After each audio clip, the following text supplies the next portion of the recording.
Good day, ladies and gentlemen, and welcome back to another hefty island of monotonous grinding, otherwise known as a Warframe video. So, it's been a while since we've done one of these guides, huh? So long indeed that I almost feel like it's been a year, or since last decade, in fact. I mean, what with all the other stuff coming out recently, and I guess it's hardly been surprising, but we only have, at this point, 4 more frames to actually do guides on in the first place, before we've not got any more to do before they decide to release another one, which I hope they don't do anytime soon. But I do have the intent to go back and also redo some of the older videos for the sake of bringing them up to my current standard of guides. Now, let's get into the meat of it. This is an Ash guide, and as such, I suppose we should actually talk about Ash. And despite his name, he doesn't really have an Ash. Anyway, double entendres aside, Ash has always been a love it or hate it kind of frame due to his very unique playstyle and abilities and very dynamic range of attributes. In most situations, a frame that has low CC and focuses on solo play often isn't that well sought after, but with Ash there's always been this community-wide mysticism over whether he's a lackluster frame or the best thing since a man decided to stick peanut butter and jelly into the same combination and call it a sandwich. In short, Ash can utilize stealth, movement utility, high amounts of damage, armor stripping, and a vast array of rather interesting augments that can really up the potency of all of his abilities depending on what you plan on doing. And also to that, a very interesting ultimate, which thematically is one of the most satisfying of any frame in the game, that'll actually detract your camera from its normal disjointed location and make it feel a bit more cinematic. And although over the years he has had changes here or there, generally speaking, he has maintained his true core of being a ninjutsu throwing madman since his inception, and is probably the only frame you can play in the game that actually makes you feel a bit like Naruto, and maybe a bunch of other different animes combined. And although he can no longer get that beautiful combo with covert lethality as much as he used to, he is still a very fun, very dynamic high-tempo frame that rewards depth of modding, useful use of augments, and general focus on actively keeping your abilities flowing. And although he may never do the most damage and one-shot enemies in a single blow anymore, in my eyes he is generally well-rounded and is a frame that shows the true power of active play, and for the fact that he is basically not changed since his inception kind of goes to show that people are generally quite happy with playing him. But then you get the kind of people who are like, well, I could just, if I wanted to kill people, I could just play Saren. Well, you could, but is she as fun as Ash? Comments in the comments below, please. So, regular Ash, in some respects, can be harder to get than Ash Prime, and that's because Ash is obtained from Manix, and anyone who's ever farmed Manix will know for certain that this is a pain in the ass. The best way to farm Manix are either to do Sedna Survival and wait until the 15-minute mark to get a large quantity of them, or casually farm for Ash whilst you're doing the Kuva Fortress, as you will get a large number of Manix just by running regular Kuva missions. But either way, Manix are something that will naturally spawn through Grineer missions, and will spawn more frequently the deeper into the waves you go. On a side note, Manix from Tal'Rei Gore do not drop the components, or at least they shouldn't, and if they do, you're a lucky son of a... that got very lucky, yes. The chassis have a 38.72% drop chance, along with the neuroptics as well, and then the systems have a 22.56% drop chance, so keep your eyes open for those systems. Now we're going to take a quick look at the abilities. These abilities are all quite interesting, but the passive, it's a rather bland passive. It's called Hemorrhage. Kind of like that issue you get when you might cut yourself. But this passive basically allows any slash proc generated by Ash to deal 25% more damage and last 50% longer. So combining this with something like Hunter's Munitions or any slash-based weapons is very, very wise. Shuriken is Ash's one. Insert Naruto running meme here. The most cliche of all ninja moves, the throwing Shuriken. Throwing 2 projectiles that will seek out nearby enemies, dealing 500 slash damage with a 100% status chance. This, which will combine rather nicely with your passive, right? Honestly, this ability is something you're more likely to use with the augment, which we'll talk about in a moment. But with some good builds and nice sniping, this can be used to really pump down some larger enemies, or at least get some utility in there to but at a bit of damage. Power strength will make this more potent, and as a little tidbit, if the shuriken hits the head of a target, that target will take additional damage over its bleed duration. Then range can also affect the travel distance of the shuriken itself. Keep in mind, this is not an ability that will be the core asset of your damage, but it is something you can throw into your melee and throw into your rotation here or there. But personal preference, I would not use this unless you're using it for the utility of the augment. The augment for this is called Seeking Shoryuken. So, as mentioned, if you want to make full use of this ability, I'd highly recommend giving this augment a go. This augment can reduce enemy armor by 70%, and without any power strength, you can still strip additional armor and strip all of them with 2 hits, but listen to this, because this is important. The stripping of armor is affected by power strength. If you get to 145% power strength, it will strip 100% of armor in a single shot. This will basically allow you to make things like bombards and mechanical units turn into mincemeat. And seeing as the armor strip is then affected by power strength, you'll be benefiting from your other abilities as well. So all in all, it just kind of fits, really. Being able to strip 2 enemies' armor completely with 1 shot is quite nice. The duration of the armor strip is then based on your duration, and as seeing as you're going to be building for a lot of duration with most of your builds, this will be quite a consistent amount of armor stripping across the board. Smokescreen is Ash's too. Ash will throw the hopes and dreams of Tenno wanting Space Mom back at his feet, and like our Space Mom, turn invisible. But unlike our Space Mom, we only turn invisible for 8 seconds. And this will then additionally stagger enemies within an 8-meter radius. This, in my eyes, is one of the strongest stealths in the game, up there with Loki and Octavia's, as it's a set duration, but the cost and cast time are so minimal even with bare bones modding, and the fact it stacks incredibly well with duration allows you to be almost perpetually invisible should you choose. The augment for this is called Smoke Shadow. Yeah, it really helps recompound the idea of this being the anime trope of a smokescreen. It's super simple augment, and it can make things rather fun for your team, as rather than just concealing yourself in mysticism, if you jump into the fray, you and your allies will then be converted into stealthy ninjas, like so. And they will then share the same stealth duration as you, so that you can traipse through the world undetected by all enemies. Admittedly, this is probably the least used augment you'll use, but it's nice to know if you plan on helping your team with stealth. Number 3 is his teleport. One of the more interesting abilities, which has unfortunately seen a little bit of a nerf due to recent melee changes, but we'll talk more about that in a bit.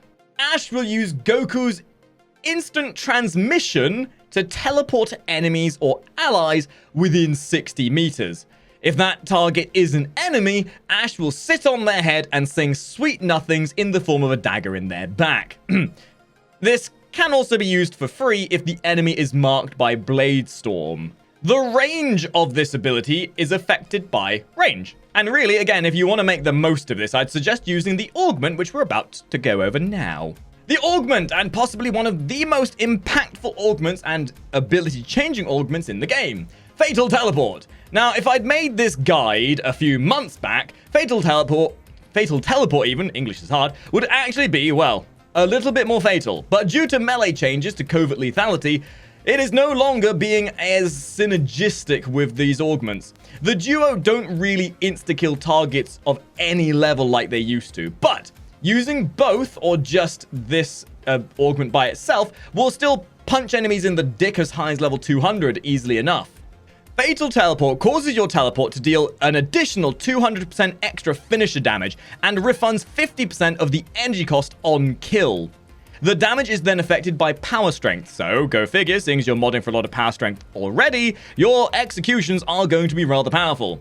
This, in combination with covert lethality, which isn't dead by the way, used to be the best thing since sliced bread for John Prodman runs in Index, but alas, the synergy is no longer there like it used to be. But the combination will still work in synergy with each other and still easily help you kill enemies of upwards of level 200 without much of an issue. The only time you might find an issue here is if there's an ancient healer around or the enemy are like level 300, but even with that, you'll still chunk an enemy's health pool for about 50 to anywhere up to 75% of their health on the initial damage. And finally, the most cinematic ability in all of Warframe, Blade Storm! Sounds like something from WoW, doesn't it? Once activated, Ash will start channeling any enemy that are then aimed at will be highlighted. An enemy can be highlighted up to 3 times in total. Each mark above their head will indicate how many times the enemy will be affected by Blade Storm. I was actually about to say Bone Storm there, but you can blame Twitch chat for that because they're teasing me at the moment. Each time an enemy is marked, it drains 12 energy, or if Smokescreen is active, that cost will be halved. Once you press the Blade Storm button again, Ash sends forth Shadow Clone Jutsu! And enemies affected by the death mark will be struck by a finisher style ability dealing 2,000 true damage. I'm not editing this. 2,000 true damage with a 100% chance of bleed damage being applied. And seeing as you're likely building for power strength, this will likely become even stronger. You'll also want some range and efficiency to make this even more potent, although I would like to iterate on the fact that the initial range of this ability is huge. Even with minimal range, you can easily get about 80 to 90 yards distance of a mark on this. Fun little thing that's not really relevant for a guide, but if you activate your 4, and then you engage it and press your 3 on an enemy, you'll engage in an awesome cinematic, which is actually how this ability used to be back in the day before they nerfed it. But heck, if you want to look really cinematic and epic, then you can do that instead. Little tidbit is that the damage this does gets affected by your melee combo counter. So building the combo counter up beforehand or using mods that give yourself a higher initial combo counter such as Corrupted Charge can help a lot with this. Additionally, whenever Shadow Clone strikes an enemy, it does build your combo counter.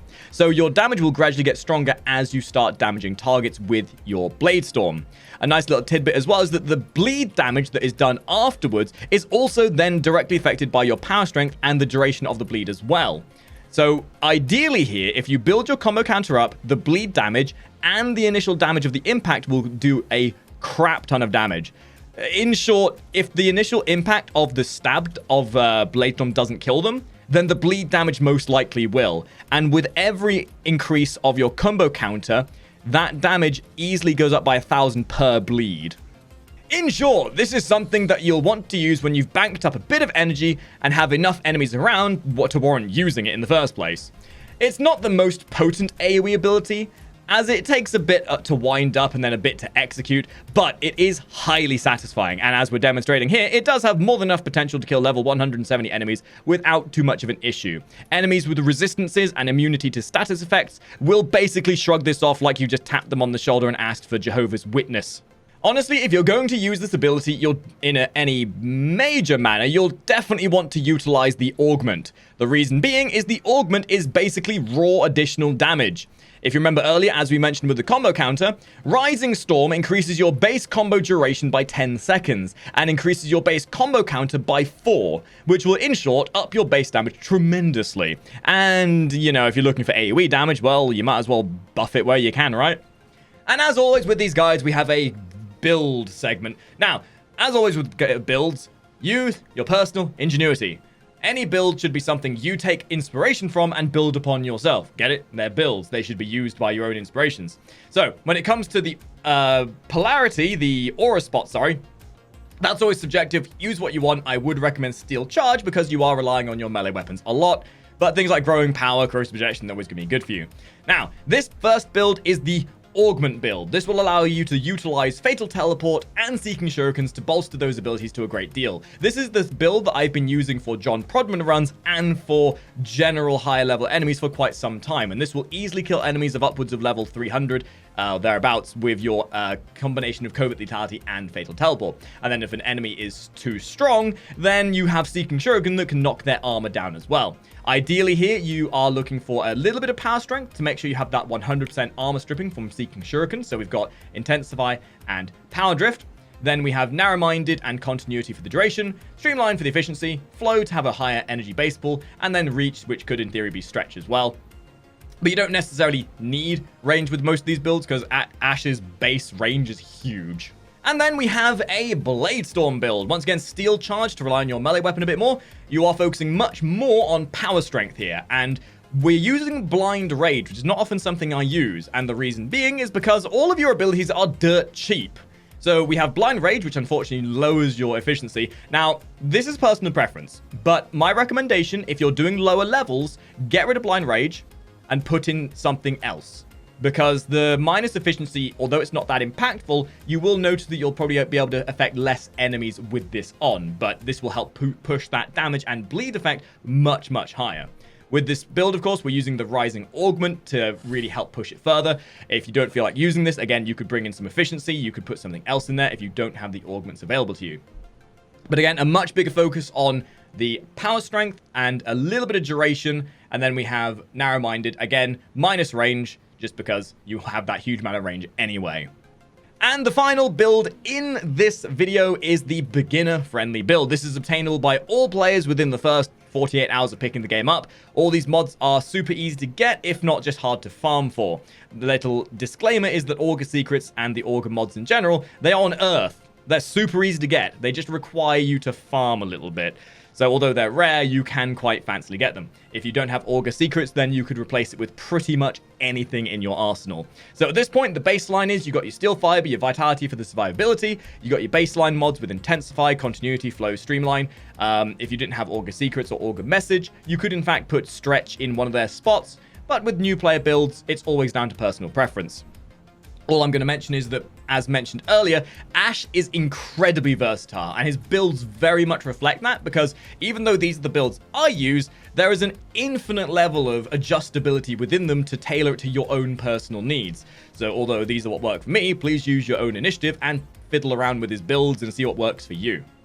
And that's the Ash guide. It's been a bit of a while coming, and really, we only have maybe 3 more frame guides to do, so you're probably going to be seeing a bit of a disparity in type of content we do soon. But as more frames get released, as reworks come in, we'll definitely come back and revisit some of the frames. But if you're looking for a Grendel guide, I wouldn't be hopeful. Anyway, hope you've enjoyed this video. If you have, make sure you like the video, share it to your friends, subscribe maybe. And if you fancy joining these fellow Ash mains, other than the Wukong sneaky guide, you are welcome to join us on our Twitch side of things. There'll be a link to it in the description below. We usually record these on stream with all the fellow members of the Twitch channel, so you can all get involved and have some fun. If you have questions about Warframe, come by and ask, and we'll happily answer them. We do stream every day, and you're always welcome to join us. And thank you very much for watching. I will see all you top hatters in the next video. Ta-ra!